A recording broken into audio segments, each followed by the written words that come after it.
आज की कहानी है 25 साल की एक बेहद ही खूबसूरत लड़की की, जिसकी करंट लगने से मौत हो जाती है। परिवार के लोग अंतिम संस्कार भी कर देते हैं, लेकिन मरने के 4 महीने के बाद ये लड़की जिंदा मिलती है। तो आखिर कैसे? जिस लड़की की मौत हो गई करंट लगने से, परिवार के लोग अंतिम संस्कार भी कर दिए, फिर वो लड़की जिंदा कैसे मिल गई? आखिर ये माजरा क्या है? यही कहानी आज मैं आप सभी को सुनाने वाला हूँ। सुनाने से पहले सभी से गुजारिश कि इस वीडियो को लाइक कर दें अभी और चैनल को सब्सक्राइब कर लें। दरअसल ये घटना है करनाल के हरसिंहपुरा की। अंतिमा नाम की लड़की उम्र 25 साल अपने माता पिता के साथ यहीं पर रहती है, करनाल के हरसिंहपुरा में। 25 साल की अंतिमा हो चुकी है तो परिवार वाले शादी की तलाश कर रहे थे। फिर हुआ कुछ यूं कि 24 नवंबर 2022 के दिन अंतिमा के घर वाले किसी काम की वजह से घर से बाहर गए और इस दिन 24 नवंबर 2022 के दिन अंतिमा अपने घर में अकेली थी।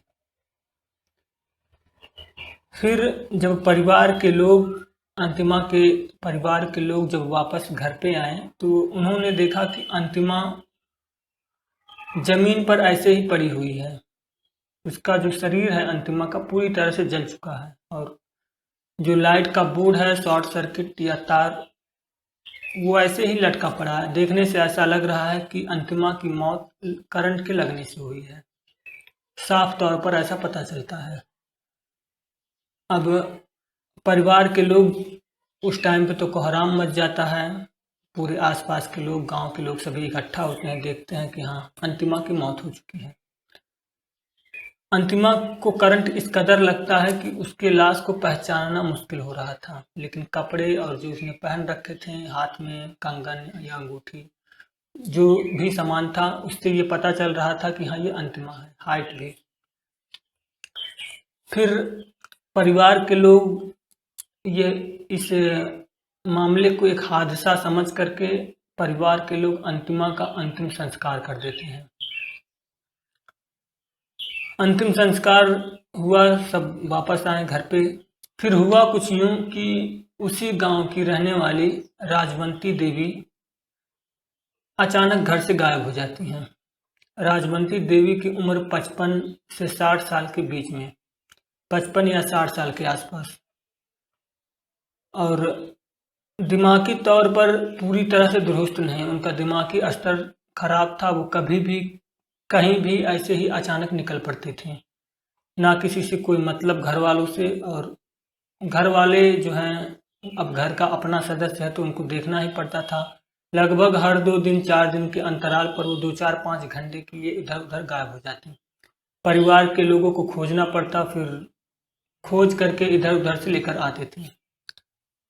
अब जिस दिन अंतिमा की मौत हुई, संयोग से उस दिन भी राजवंती देवी गायब।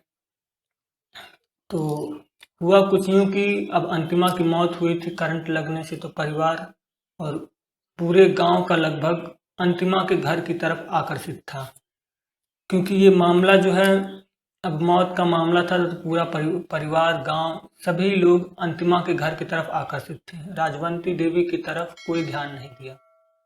अब राजवंती देवी कहाँ गए, कब गए, किसी को पता नहीं।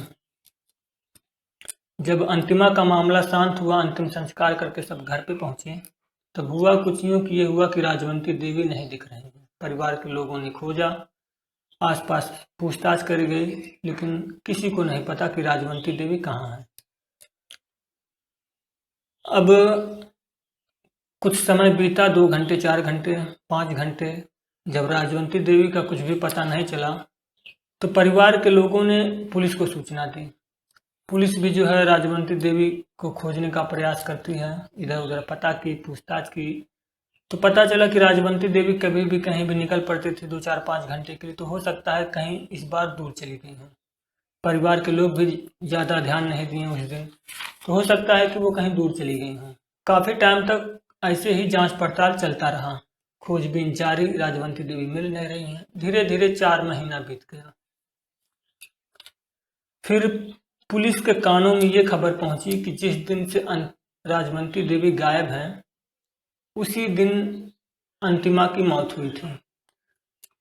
शुरुआत में इस बात पर कोई ज़्यादा ध्यान नहीं दिया क्योंकि राजवंती देवी का दिमागी स्तर ठीक नहीं था, वो पहले भी कई बार इधर उधर जा चुकी थी, तो सभी को लगा कि इस बार भी वो ऐसे ही गायब हो गई हैं।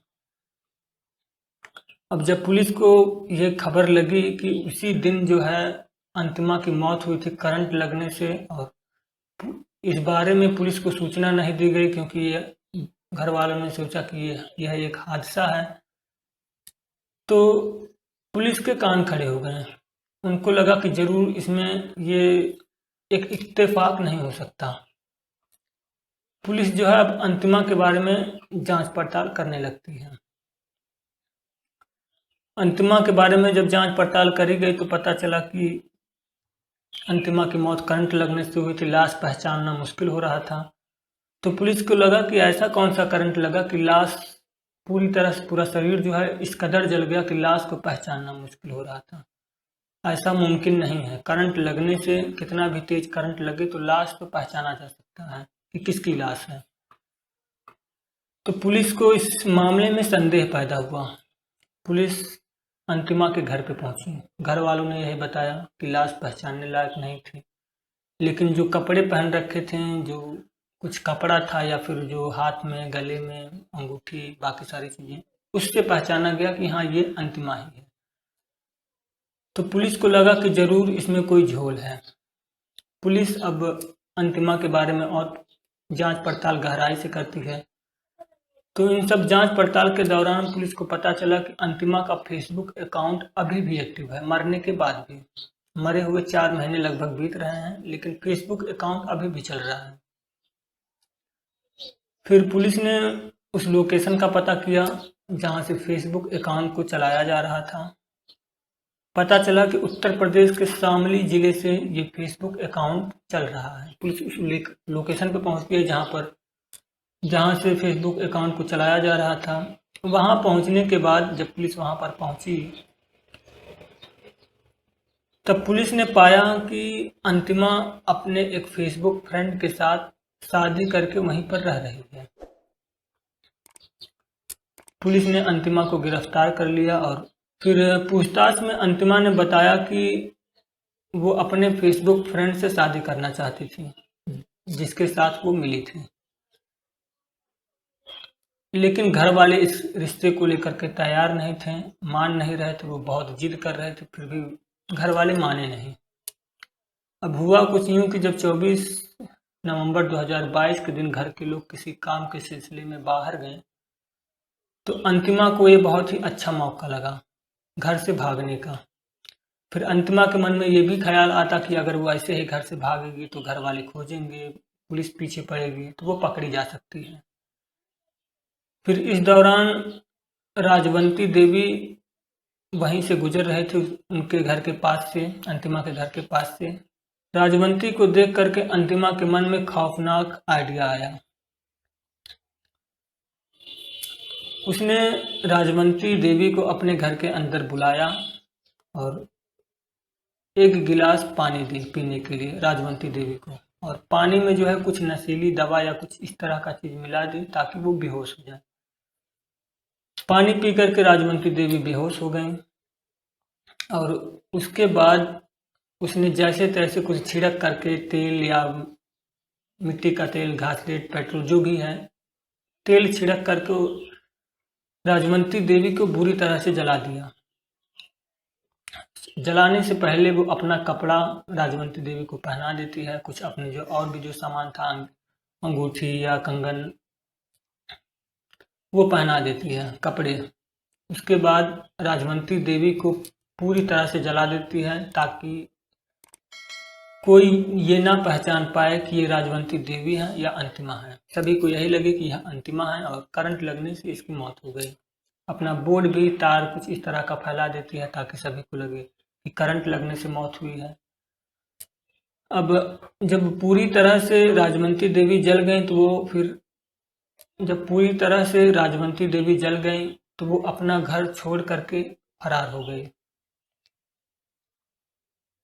घर वाले पहुंचे तो देखा कि अंतिमा पूरी तरह से जल चुकी है। फिर बाकी सारी चीजें, अंतिम संस्कार और आगे की चीज जो हुई।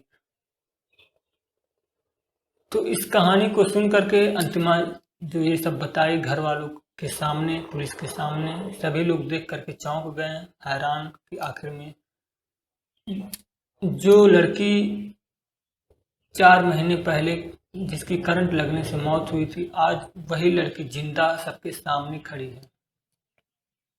तो ये थी कहानी एक लड़की की, अंतिमा की, जिसकी मौत 4 महीने पहले हुई और 4 महीने के बाद वो सबके सामने जिंदा खड़ी थी। तो ये कहानी आपको कैसी लगी? अगर कहानी अच्छी लगी हो तो लाइक करें, अच्छी नहीं लगी हो तो डिसलाइक करें। चैनल पर अगर पहली बार आए हैं तो चैनल को सब्सक्राइब करें। मिलूंगा अब मैं कल शाम 8 बजे एक नई कहानी के साथ। तब तक अपना और अपने परिवार का ख्याल रखें। जय हिंद।